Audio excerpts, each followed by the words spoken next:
زندگی چون مربع بنیزم میدهد تعلیم مرو هر دمه پند مرو میدهد از بابی فند تو بدانم نیکو بد بشکمه خیال و هری عقل و خیرت باشد ادب لیک باید بودن گوهر شناس زر شناسان در زمان خیلی فزون لیکو یک زر شناسی سرشناس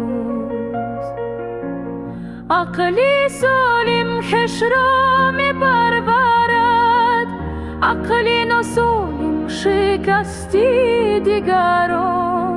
شم سبز ارباب از می خشتن لیک مسموسد زی دستی دیگران عقلی سالم خش را می پرورد عقلی ناسالم شکستی دیگران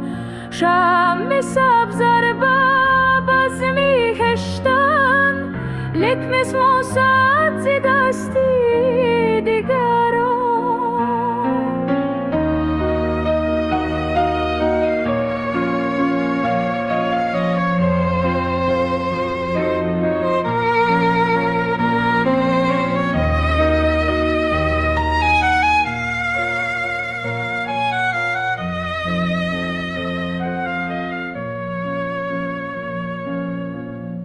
دانش و فرهنگ بحریم و تو این یک خون است و دیگر اکسیژن این دو ما را زنده می دارند و بس این دو باشند نیروی ما و زمین آدمی برخیز و پس خود را شناس در جهانی که خود بگونه است در جهانی که حقیقت بشیرد با تمامی عقل دیوانه است دنیار سنگینه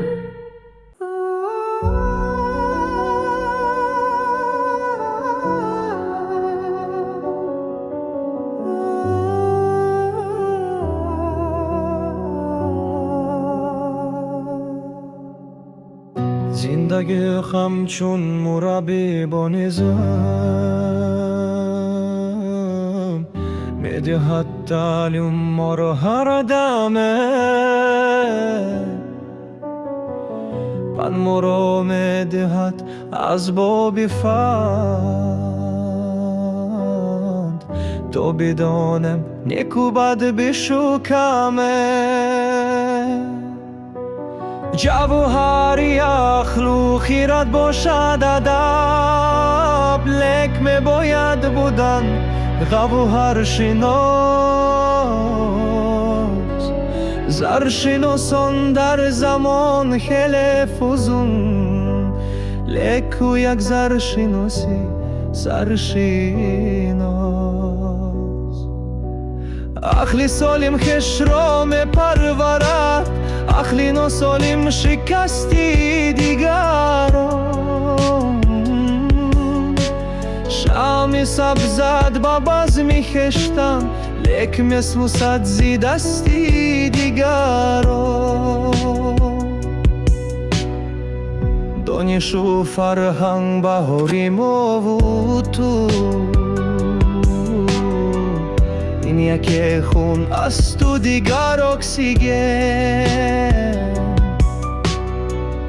این دو ما را زنده می دارند و بس این دو باشند نیروی ما و زمین آدم دی برخیز و پس خود را شناس